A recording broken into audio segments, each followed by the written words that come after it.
जय जिनेन्द्र।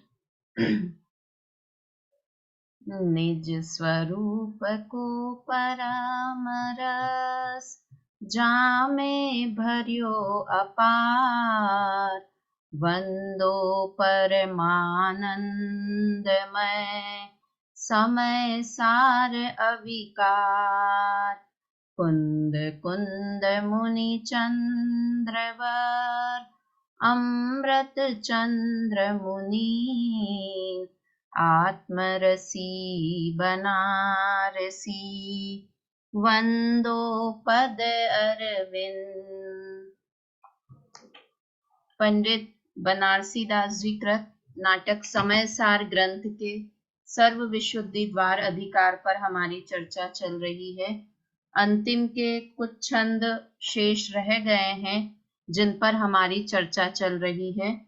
हमने कल 134 तक के छंदों पर चर्चा की, जिसमें 9 रस के नाम बताए गए। पहले बनारसी दास जी ने समय सार ग्रंथ की बारे में बताया कि यह समय सार ग्रंथ कैसा है कि इसमें शुद्ध आत्मा का वर्णन किया गया है। अब ये नाटक समय सार क्यों नाम हो गया इस ग्रंथ का, उस पर वो चर्चा कर रहे हैं। समय सार का भी मूल नाम तो क्या है? समय प्राभृत, है ना, मूल नाम तो ये है। और उसके बाद समय सार ग्रंथ चर्चा में आ गया। समय प्राभृत नाम था, फिर समय सार ग्रंथ हो गया, और फिर ये नाटक समय सार कैसे हो गया? तो उन्होंने बताया कि जैसे नाटक में 9 प्रकार के रस होते हैं, वैसे इस नाटक समय सार को भी अमृत चंद्र आचार्य देव ने नाटक के रूप में ही देखा, और बनारसी दास जी ने तो उसका नाम ही नाटक समय सार रख दिया ना। कल भी हमने बात की थी कि समय सार के लेखक कुंद कुंद आचार्य देव तो एक स्टोरी लिख रहे हैं, वो स्टोरी राइटर की तरह हैं। उन्होंने तो बहुत शॉर्ट में जीव की स्टोरी लिखी, किंतु डायरेक्शन का काम अमृत चंद्र आचार्य देव ने किया कि उसे कैसे इंटरेस्टिंग बनाए और ज्यादा सरल बनाए और ज्यादा लोगों को अच्छे से समझ में आए, वो अमृत चंद्र आचार्य देव ने किया। तो यहाँ पर ये अंतिम छंदों में बनारसी दास जी कुंद कुंद आचार्य देव का भी और अमृत चंद्र आचार्य देव का भी अनंत उपकार मानते हैं कि उन्होंने इस ग्रंथ की रचना हमारे लिए की। तो अब यहाँ पर जो आज हमारा 135 नंबर का छंद चलना है, उसमें पिछले 134 में तो नाम गिनाए थे कि नवरस कौन कौन से हैं। कौन कौन से नवरस के नाम हैं? श्रृंगार रस, है ना, फिर दूसरा वीर रस, करुणा रस, है ना, हास्य रस, रौद्र रस, विभत्स रस, भयानक रस, अद्भुत रस और शांत रस, है ना। ये कल हमने बात की थी कि हम बाहर में भी कुछ मूवी वगैरह भी देखने जाएंगे, तो उसमें ये 9 ही तरह का मसाला डाला जाएगा, तब वो मूवी हमें पसंद आती है कि अरे बहुत अच्छी मूवी थी। तो ये नाटक मतलब अब मूवी हो गई, पुराने जमाने में कोई नाटक भी करें तो नाटक में हमें ये 9 ही तरह की चीजें देखने को मिलती है। उसमें वीर की भी बात होगी, श्रृंगार की भी बात होगी, शांत रस भी होगा, हास्य रस भी होगा, बीच बीच में कॉमेडियन भी डालते हैं, विलन भी डालते हैं, हीरो भी होता है, हीरोइन भी होती है। मतलब वो सब 9 ही तरह का रस प्रकट करने के लिए 9 तरह के लोग होते हैं। तो यहाँ पर 9 रस कैसे समय सार में थे? बाहर में तो नाटक में तो समझ में आ जाते हैं, किंतु ये समय सार में कैसे 9 रस हैं, उसकी बात यहाँ पर कर रहे हैं। देखिए एक बार बोलते हैं, छप्पय छंद है।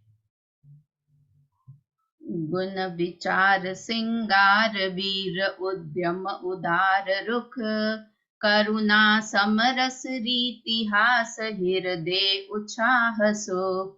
अष्ट करम दल मलन रुद्र वर तेति थानक, तन विलेच्छ विभच्छ द्वंद मुख दशा भयानक। अद्भुत अनंत बल चिंतवन, शांत सहज वैराग्य ध्रुव। नवरस विलास परगास तब, जब सुबोध घट प्रगट हो, है ना। देखिए क्या लिखे, नवरसों के नाम कैसे वर्णन किया गुण विचार सिंगार वीर उद्दम उदार रुख, कि गुणों का विचार करना वो श्रृंगार रस है और शरीर का विचार करना वो बाहर का रस है। श्रृंगार करना, हम पहले भी अपन बात कर चुके हैं कि हम सिर्फ श्रृंगार करना यानी मेकअप करना ही श्रृंगार नहीं होता है। शरीर को हष्ट पुष्ट रखने की कोशिश करना यह भी एक श्रृंगार है। अगर सिर्फ हम क्रीम पाउडर लिपस्टिक लगाने को श्रृंगार मानेंगे तो पुरुषों को तो श्रृंगार होगा ही नहीं, है ना। किंतु वो अपने को हेल्दी बनाने की जो कोशिश करता है वो सब श्रृंगार में आता है ना। तो अब शरीर के बारे में विचार करना वो बाहर का श्रृंगार है और गुणों का विचार करना, कौन से गुणों का, अपने आत्मिक गुणों का विचार करना वो वास्तव में श्रृंगार है, वो वास्तव में सही श्रृंगार है, आध्यात्मिक श्रृंगार है वो।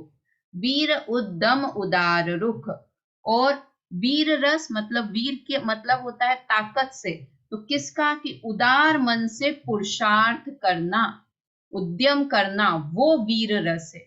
अब हम बाहर में लड़ाई झगड़ा करना उसे ताकत मानते हैं, किंतु असली पुरुषार्थ क्या है, ज्ञाता दृष्टा रहना, वो वास्तविक पुरुषार्थ है ना। किसी को, कोई दो लोग झगड़ा कर रहे हैं और हम बीच में झगड़े को जाकर सुलझाने लगे, एक को इधर कर दें, ताकत से इधर उधर कर दें, तो वो वीर ताकतता नहीं है। किंतु असली पुरुषार्थ क्या है, कि हो रहा है उसे जानते देखते रहना, किसी के प्रति राग, किसी के प्रति द्वेष नहीं करना, वो वास्तविक पुरुषार्थ है। तो अपने आत्मिक गुणों का विचार करना वो श्रृंगार रस है और पुरुषार्थ करना वो वीर रस है, बाहर का पुरुषार्थ नहीं। ज्ञाता दृष्टा रहना वो सबसे बड़ा पुरुषार्थ है, क्रमबद्ध पर्याय को मानना वो सबसे बड़ा पुरुषार्थ है, उपादान निमित्त को मानना वो सबसे बड़ा पुरुषार्थ है ना। करुणा समरस रीति, अब करुणा भाव, करुणा रस क्या है, समरस रखना मतलब समता भाव रखना, समता भाव रखना यानी अपने जैसे ही अन्य जीवों को देखना, वो सच्ची करुणा है ना। हम चींटी को बचा दें तो हम क्या समझेंगे, मैं महान, और इस देखो मैंने इस छोटी सी चींटी को बचा लिया, तो वो असली करुणा नहीं है। असली करुणा कब होगी, कि जैसे मैं जीव हूं ऐसे ही ये चींटी भी जीव है, अपने समान दूसरे को मानना वो वास्तविक करुणा है ना। मुनिराज क्यों किसी की हिंसा नहीं करते हैं, क्यों जीवों की रक्षा होती है उनके, क्योंकि वो अपने समान ही अन्य जीव को मानते हैं। हम लौकिक में भी किसी पे दया कब कर सकते हैं, कि जब हम अपने जैसा उसे माने। कैसे माने, कि कोई मुझे अपशब्द कहता है तो मुझे बुरा लगता है ना, इसलिए मुझे भी किसी को अपशब्द नहीं कहना। कोई मुझे मारता है तो मुझे दुख होता है ना, इसलिए मुझे दूसरे को भी नहीं मारना ना। वो अपने जैसा किसी को देखेंगे तो वो असली करुणा है। हम ऊंचे, हम पंचेंद्रिय तिर्यंच गति के जीव निम्न, हम ऊंचे नरक गति के जीव पापी और हम पुण्यात्मा, तो ये करुणा भाव फिर आ ही नहीं सकता। यहाँ तो चारों गतियों के प्रति करुणा का भाव कब आएगा, चारों गति के जीवों के प्रति, कि जब उनके अपने समान ही उन्हें मानेंगे, है ना। ज्योति जी समझ में आना ना, अपने समान उसे मानेंगे तो सब सही करुणा होगी। तो अपने समान अन्य जीवों को समझना ये सच्ची करुणा है। तीन चीजें हुई, गुणों का, अपने गुणों का विचार करना वो श्रृंगार रस है, पुरुषार्थ करना मतलब ज्ञाता दृष्टा रहने का पुरुषार्थ करना वो वीर रस है, और समता भाव रखना या अपने समान ही अन्य जीवों को मानना वो करुणा रस है ना। हास हृदय उत्साह सुख, अब हास्य रस क्या है, हास मतलब हास्य रस, कि हृदय में उत्साह होना, हृदय में उत्साह होना वो हास्य रस है। किस चीज का उत्साह होना, कि सुख प्राप्ति करने का उत्साह होना, एक अलग ही खुशी, एक अलग ही मस्ती उस जीव के हृदय में होगी जो जीव सुख प्राप्ति के लिए उत्साहित होगा। तो वो हास्य रस है। अष्ट करम दल मलन रुद्र वर्तेति ही थान। और रौद्र रस क्या है? रौद्र मतलब तो होता है एकदम ऐसे रुद्र का रूप बनाना ना, भयानक रूप बना लेना, वो है। किंतु रौद्र रस क्या है कि 8 कर्मों का नाश करना की शक्ति रखना, 8 कर्मों का नाश करने के लिए अपनी कमर कस लेना, वो वास्तव में रौद्र रस है। किसी दूसरों के लिए क्या भयानक बनना। सबसे बड़े शत्रु तो अष्ट कर्म है ना, तो उन अष्ट कर्मों को जड़ मूल से नष्ट करने का भाव होना, वो वास्तव में रौद्र रस है। फिर उसके बाद था रौद्र रस के बाद दूसरा कौन सा है? विभत्स रस, जिसे कि जुगुप्सा अपन ने बोला था ना, ग्लानि। विभत्स रस मतलब ग्लानि का भाव आना। तो तन विलेच विभत्स कि वो क्या है? विभत्स रस कि शरीर को अशुचि मानना, वो विभत्स रस है। दूसरों को देखकर ग्लानि नहीं करना, किंतु अपने शरीर, मेरा ये शरीर है, नव द्वार बहे गिनकारी, अस देह करे किम यारी। तो ऐसे अपने शरीर को अशुचि देखना, ये विभत्स रस है। द्वंद मुख दशा भयानक। भयानक रस कौन सा है? कि जन्म मरण का दुख, उससे डरना, उसे भयानक रस कहते हैं। मुनिराज डरते हैं कि हाँ डरते हैं, संसार के दुखों से डरते हैं, इसलिए डरना भयानक। भय रस किस क्या है होता है? डरना। किस चीज से डरना? कि जन्म मरण से डरना। हम भी जन्म मरण से डरते हैं, किंतु हमारा भय गलत क्यों है? क्योंकि हम सिर्फ इस पर्याय संबंधी सोचते हैं कि ये पर्याय का नाश नहीं हो जाए, मेरे बंधु मुझसे नहीं छूट जाए, हम वो वाले मरण से डरते हैं। और मुनिराज होते हैं, या असली भय क्या है? भय रस कि जन्म मरण से ही डरना, कि मुझे बार बार संसार में अब जन्मना नहीं है, अब मरना नहीं है ना। ऐसा विचार करते हैं कि जब मेरा जन्म हुआ तब मेरी माँ कितना दर्द से रोई, तो अब मुझे किसी माँ को दुखी नहीं करना है। ऐसा विचार करना, जन्म भी नहीं करना है, मरण भी नहीं करना है, उन दुखों का विचार करना, वो भय रस है ना। और क्या है? अद्भुत रस। अद्भुत रस का क्या यहाँ पे लिया? अनंत बल चिंतवन, कि ओ वो अद्भुत का अर्थ होता है आश्चर्य, आश्चर्य वाला रस। तो किस चीज का आश्चर्य करना? कि ओ हो मुझ में इतनी ताकत है, अपने अनंत बल का आश्चर्य करना, वो अद्भुत रस है। अपने अनंत बल के बारे में चिंतवन करना, वो अद्भुत रस है। कितनी गजब की शैली है ये बनारसी दास जी की, कि हमको आश्चर्य बाहर की चीजों में, किंतु मैं इतना शक्तिशाली हूं, ऐसी भी पहचान नहीं है हमें। तो जिस दिन ऐसा लगे कि मैं इतना शक्तिशाली हूं, तो वह आश्चर्य हो गया। देखो अनंत बल जो होता है ना, अनंत बल का क्या काम होता है रेखा जी? अनंत बल का क्या काम होता है कि जैसे होता है ना, शेर का दूध वो हर किसी पात्र में नहीं टिकता है। सोने शेर, के पात्र में ही टिकता है वो। हाँ सोने के पात्र में, अगर स्टील के बर्तन में शेर का दूध निकालेंगे तो वो तो बर्तन फट फट जाएगा, जाएगा। फट वो जाएगा। बर्तन फट जाएगा, मतलब इतना गरिष्ठ होता है। तो इतना बलशाली उस बर्तन को भी होना चाहिए, बलशाली दूध को रखने के लिए। तो तो भाभी हमें कहे कि हम कितने भाग्यवान हैं कि हमें ऐसा ज्ञान मिल रहा है, हम हाँ ले पा रहे हैं वो चीज को, ये भी हमें सुख मिल रहा है अंदर से। बराबर है। मतलब हम किसको नवरस हम्म। समझते हैं, और वास्तव में कितने अच्छे तरीके से घटित बहुत कर रहे हैं टोडरमल जी, बनारसी दास जी, कि अपने अनंत बल का चिंतन करना, कि मेरे में अनंत गुण हैं, उस अनंत गुणों को मैं खुद अपनी ताकत से ग्रहण किए हुए हूँ। अनंत सुख है, अनंत ज्ञान है, अनंत दर्शन है, इतने सारे अनंत गुण हैं, किंतु वो आत्मा में एक साथ रह रहे हैं। वो किसकी ताकत पे? कि अनंत बल है, मुझ में अनंत बल है, ऐसा चिंतन करना, वो अद्भुत रस है, वो आश्चर्य वाला रस है। बाहर की क्या, अरे अरे इतनी बड़ी statue of liberty, statue of unity, वो अहमदाबाद चले जाए, इतनी बड़ी, इतने किलो लोहे से बनी हुई है, वो क्या आश्चर्य करना। जब हम पंच परावर्तन का स्वरूप समझते हैं ना, तो पंच परावर्तन में ऐसा एक भी स्थान नहीं है जहां पर मैंने जन्म नहीं लिया हो। तो अब मुझे कोई चीज दिख जाए तो क्या आश्चर्य करना कि मैं तो इस चीज को अनंत बार देखा हुआ हूं। मैंने तो अनंत बार, तो ये बाहर की चीजों में क्या आश्चर्य करना। आश्चर्य तो कि मैं इन सबको जानने वाला हूं, मेरे में अनंत बल है। ये चीज आश्चर्य रस है, अद्भुत रस है।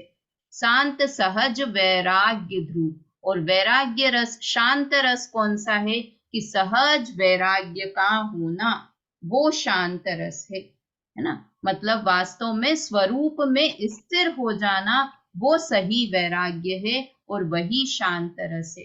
बाहर का वैराग्य तो हमने टेम्पररी वैराग्य, शमशानी वैराग्य तो हमें अनेकों बार हो जाता है, किंतु सहज सही वैराग्य होना वो वास्तव में शांत रस है। इस तरह से 9 रस बनारसी दास जी ने बहुत अच्छे से एक ज्ञानी जीव के कैसे 9 रस होते हैं उसकी बात यहाँ पर की। नवरस विलास पर गास तब, एक मिनट, जब सुबोध घट प्रगट हो। जब हृदय में सुबोध अर्थात सम्यक ज्ञान प्रकट होता है, तब नवरसों का विलास प्रकट होता है। तब असली नवरस होते हैं जब सुबोध घट प्रकट हो। जब हृदय में सम्यक ज्ञान प्रकट हो जाता है तो असली वैराग्य होता है। पढ़िए आरती जी, अर्थ पढ़िए इसका। मैं पढ़ूं क्या? हाँ आप पढ़िए, ज्योति जी पढ़िए। अर्थ, आत्मा को ज्ञान गुण से विभूषित करने का विचार श्रृंगार रस है। कर्म निर्जरा का उद्यम वीर रस है। अपने ही समान सब जीवों को समझना करुणा रस है। मन में आत्म अनुभव का उत्साह हास्य रस है। अष्ट कर्मों का नष्ट करना रौद्र रस है। शरीर की अशुचिता विचारना विवत्स रस है। जन्म मरण आदि का दुख चिंतन करना भयानक रस है। आत्मा की अनंत शक्ति चिंतन करना अद्भुत रस है। दृढ़ वैराग्य धारण करना शांत रस है। सो जब हृदय में सम्यक ज्ञान प्रकट होता है, तब इस प्रकार नवरस का विलास प्रकाशित होता है। बहुत ही अद्भुत है। बहुत ही अच्छा। मतलब इतने अच्छे से मैं ऐसे सोची थी कि कैसे नवरस, श्रृंगार रस कैसे घटित कर सकते हैं अध्यात्म में। कितने अच्छे से कि अपने गुणों का, आत्मिक गुणों से अपने को विभूषित करना। शरीर का श्रृंगार तो बहुत बार किया, एक बार अब आत्मा का श्रृंगार करते हैं, है ना। कर्म निर्जरा का उद्यम करना। देखो वीर हम ताकत किसे समझते हैं, किंतु असली ताकत है कर्मों को निर्जरित कर देने में ना। मतलब सारे ही ऐसे अच्छे, इतने अच्छे से घटित किए हैं कि इन सबको बार बार वापस भी इसको पढ़ना। एक बार फिर से पढ़िए, ये अच्छा है, इसका अर्थ। भाभी वापस वापस हाँ एक बार अच्छा फिर लग से रहा है। पढ़िए, रेखा जी पढ़िए, आप ही पढ़िए।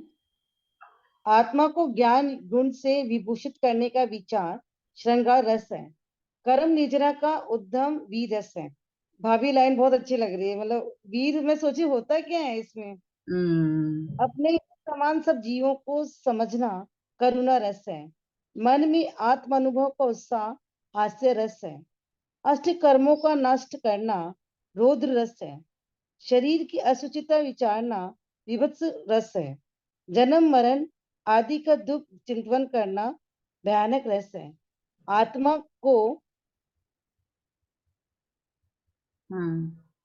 शक्ति चिंतन करना अद्भुत रस है। दृढ़ वैराग्य धारण करना शांत रस है। तो जब हृदय में सम्य ज्ञान प्रकट होता है, तब इस प्रकार नव रस का विलास प्रकाशित होता है। हाँ देखो, मन में आत्म अनुभव का उत्साह करना हास्य रस है। हास्य का मतलब ही होता है आनंदित होना। हम खुश कब होते हैं, प्रसन्न कब होते हैं, तो आनंदित जब होते हैं।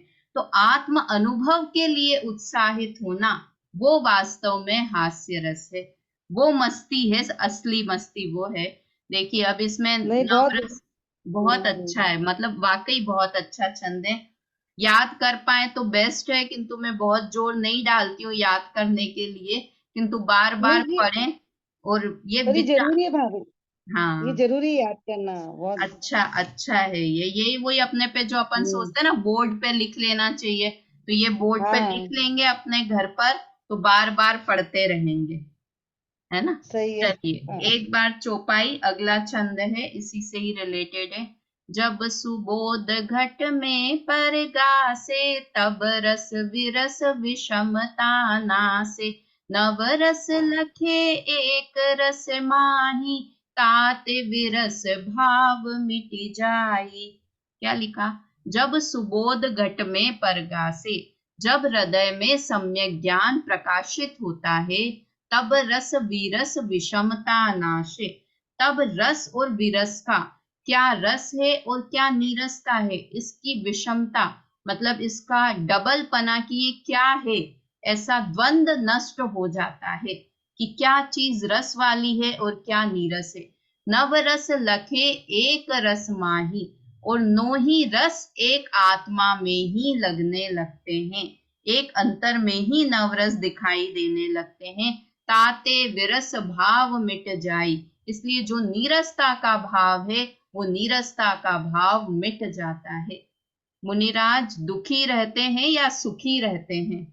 बेचारे मुनिराज हैं या खुश रहने वाले मुनिराज हैं? खुश बेचारे रहने तो वाले। हम हैं, है ना, बेचारे तो हम हैं। और वो कैसे हैं कि उन्हें तो रस ही रस है, ये नव रस असली में वो लेते हैं, आनंदित वो होते हैं, क्योंकि वो तो उन्हें इन्हीं में असली डूबे रहते हैं। है, वो तो उन्हीं में डूबे रहते हैं, इन्हीं रसों उन्हीं में में डूबे डूबे रहते रहते हैं, वो तो उन्हीं में डूबे रहते हैं। तो वास्तव में जिसे आत्मा का ज्ञान, सम्यक ज्ञान हो गया है, वो जीव बहुत प्रसन्न, वो ही असली रस जी रहा है, वो ही असली जीवन जी रहा है।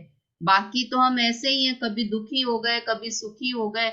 जो एक अज्ञानी मूढ़ व्यक्ति हो, पागल सी स्थिति होती रहती है। कभी एक मिनट किसी ने हमारी तारीफ कर दी तो हम खुश हो गए, कहीं हम मंदिर गए, किसी ने हमसे बात नहीं की तो हमारा मूड खराब हो गया। कोई ठिकाना है हमारा? एक एक मिनट में, और हम ये सारी चीजें, और वो एकदम मस्ती में रहते हैं क्योंकि वो असली तरह से आत्मिक रस को समझते हैं। पढ़िए इसका अर्थ, सुनीता आंटी पढ़िए।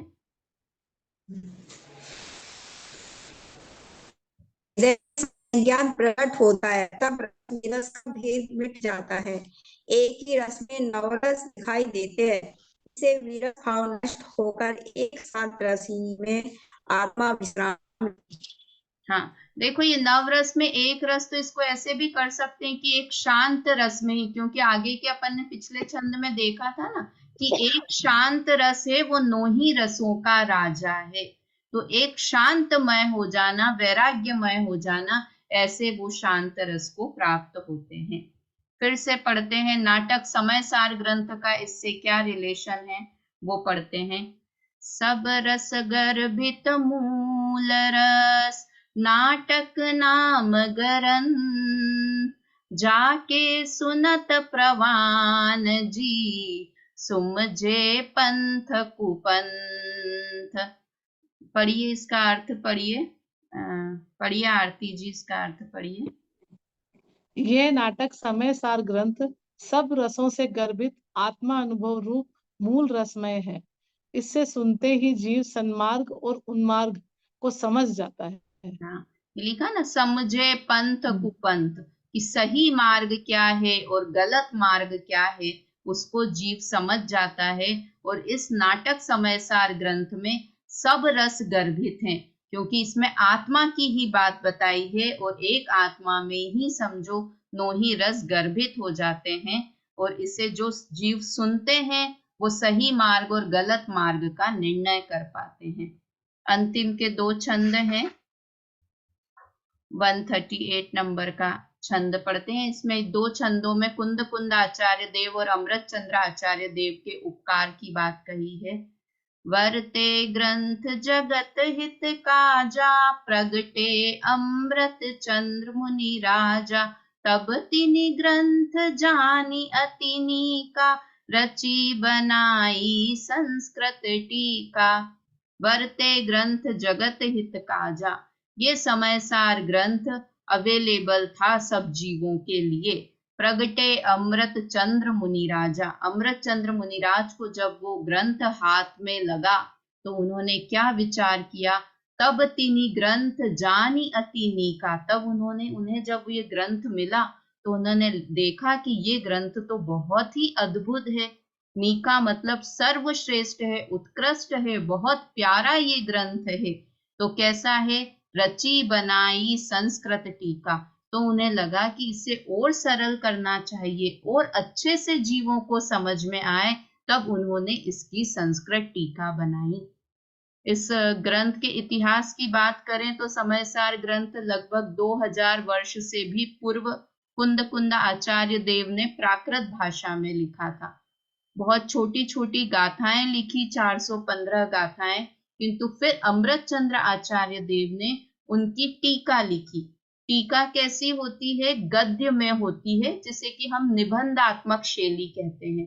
तो गद्य में उस समयसार ग्रंथ की टीका लिखी। किंतु वो जब ऐसे बोलते हैं कि जब अमृत चंद्र आचार्य देव पर दिमाग हावी होता था तब वो टीका लिखते थे, और जब उनका हृदय हावी हो जाता था तो वे पद्य कलश लिख देते थे।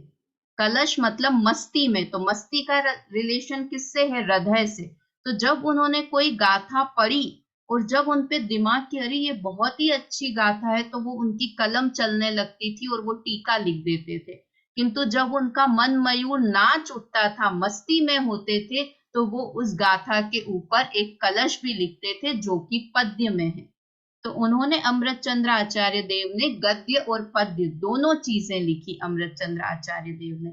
और वास्तव में कलश लिखे मतलब कलश किसको कहते हैं कि पूरा मंदिर बन जाए और उसकी शोभा बढ़ाने के लिए ऊपर जो शिखर के ऊपर कलश, शिखर पे कलश चढ़ाओ मारा साथी, तो शिखर तो बन गया, शिखर ही होता है मेन, तो फिर कलश क्यों ऊपर रखा, क्योंकि उसकी शोभा और बढ़ गई, है ना। वास्तव में शोभा किससे, भगवान की प्रतिमा से मंदिर की शोभा। प्रतिमा अच्छी है इसलिए सुंदर मंदिर बनाया, मंदिर की शोभा बढ़ाने के लिए शिखर बनाया, और शिखर की शोभा बढ़ाने के लिए उसके ऊपर कलश विराजित किया। तो वैसे ही आत्मा की शोभा समयसार ग्रंथ में, आत्मा नहीं है, अगर प्रतिमा नहीं है तो बाहर का मंदिर क्या, कुछ नहीं। तो इसलिए ऐसे समयसार ग्रंथ में आत्मा है और उसकी शोभा ये समयसार ग्रंथ में, और उसके ऊपर जो कलश विराजित कर दिया अमृत चंद्र आचार्य देव ने, तो मानो समयसार ग्रंथ पर कलश ही चढ़ा दिया हो, है ना। तो इस तरह अमृत चंद्र आचार्य देव को लगा। और वास्तव में अगर कुंद ये आचार्य देव के समयसार की महिमा पढ़नी है तो वो आती है ना, समयसार स्तुति है, संसारी जीवना भाव मरना टालवा करुणा करी सरिता बहावी सुधा तणी रुचिवीर ते संजीवनी। ये पूरा बहुत अच्छा है, गुजराती में लिखा हुआ समयसार स्तुति है। उसकी अंतिम 2 लाइन है समयसार स्तुति की, बनाऊं पत्र कुंदन ना रत्नो ना अक्षरो लखी तथापि कुंद सूत्रो ना अंकाए मूल्य ना कदी। ये क्या है इसका अर्थ, कि अगर मैं बनाऊं पत्र कुंदन ना, अगर मैं सोने के पत्र बनाऊं, है ना, मतलब पेपर बनाऊं, पत्र बनाऊं यानी पेपर बनाऊं, पत्र कुंदन ना रत्नो ना अक्षरो लखी, और रत्नों के एक एक अक्षर से उस समयसार ग्रंथ की टीकाएं लिखूं, तथापि अंक सूत्रो ना अंकाए मूल्य ना कदी, तो भी मैं उस समयसार ग्रंथ के अंक को, उसकी महानता को नहीं बता सकता। मतलब वास्तव में सोने से हीरे से लिखा हुआ ग्रंथ, और ये ग्रंथ हमें मिल गया है ना, कितनी वैल्यू, मतलब उसकी ये बाहर की जड़ चीजों से उसकी वैल्यू कर ही नहीं सकते। वास्तव में विचार करें कि अगर ये ग्रंथ नहीं मिलता हमें, समय सार ग्रंथ, तो जैसे अन्य मत वाले होते ना, व्यवहार करके वहीं पे ही उलझ कर हम भी रह जाते। पूजा पाठ कर ली, व्रत उपवास कर लिए, तीर्थ यात्राएं कर ली और अपने को धर्मात्मा मानने लगते। किंतु मैं इन सबको नहीं करने वाला हूं। ये एक समय सार ग्रंथ है जो अध्यात्म का पहला ग्रंथ है ना। उसके पहले यह षटखंडागम आदि ग्रंथ थे, वो भी बहुत अच्छे ग्रंथ हैं, किंतु मुझे आत्मानुभूति कराने के लिए समय सार ग्रंथ पर्याप्त है। मतलब बहुत उत्कृष्ट, डायरेक्ट, जिसमें आत्मा की मतलब कभी सुनी नहीं, हम व्यवहार में ही उलझ कर रह जाते है ना। वास्तव में यही अनादिकाल से करते आए और अभी भी यही करते रहते, किंतु मैं इन सबको करने वाला नहीं हूं। ऐसा डंके की चोट पर कोई कहने वाले थे तो वो कुंद आचार्य देव थे, है ना। सब कहें कि अरे हमारे पूर्व आचार्य तो ये कह के गए हैं कि दया दान पूजा करो, कर्म से बंधा हुआ आत्मा है ना। षटखंडागम का ये कर्म वाला, कर्म सिद्धांत वाली चीजें कि कर्म से बंधा हुआ है, और समय सार में कुंद आचार्य देव ने क्या कह दिया, कर्म ने आत्मा को छुआ भी नहीं है, मैं कभी मलिन हुआ ही नहीं हूं कर्मों से। तो ऐसी अद्भुत बात वास्तव में, जो कहे ना, जितना उपकार हम माने कुंद आचार्य देव का उतना कम है ना। मानो हमें तीर्थंकरों का विरह ही भुला दिया। तीर्थंकर की दिव्य ध्वनि में सुनते तो भी यही बात करते कि मैं पर का करता नहीं हूं, मैं पर को नहीं कर सकता हूं, पर पदार्थ का मैं राग द्वेष विकारी भाव भी मेरे नहीं है, वे पर हैं। राग द्वेष के काल में भी मैं शुद्ध हूं। राग द्वेष हो रहे हैं, वो पर्याय में हो रहे हैं, किंतु उस समय भी मैं शुद्ध तत्व विराजमान हूं। ऐसा अपने आप को भगवान बताने वाला ग्रंथ समय सार है। हाँ बोलिए। भाभी ने आत्मा को स्वतंत्र कर दिया हर जगह से। हाँ आत्मा मतलब, स्वतंत्र, हाँ मैं बंदी भी स्वतंत्र नहीं हूँ है। बराबर, कि मैं दुखी हुआ ही नहीं हूं और मुझे कोई दुखी कर सकता नहीं है। गंदगी के काल में भी मैं पवित्र का पवित्र हूँ। बहुत ही सुंदर। बाहर है मलिनता।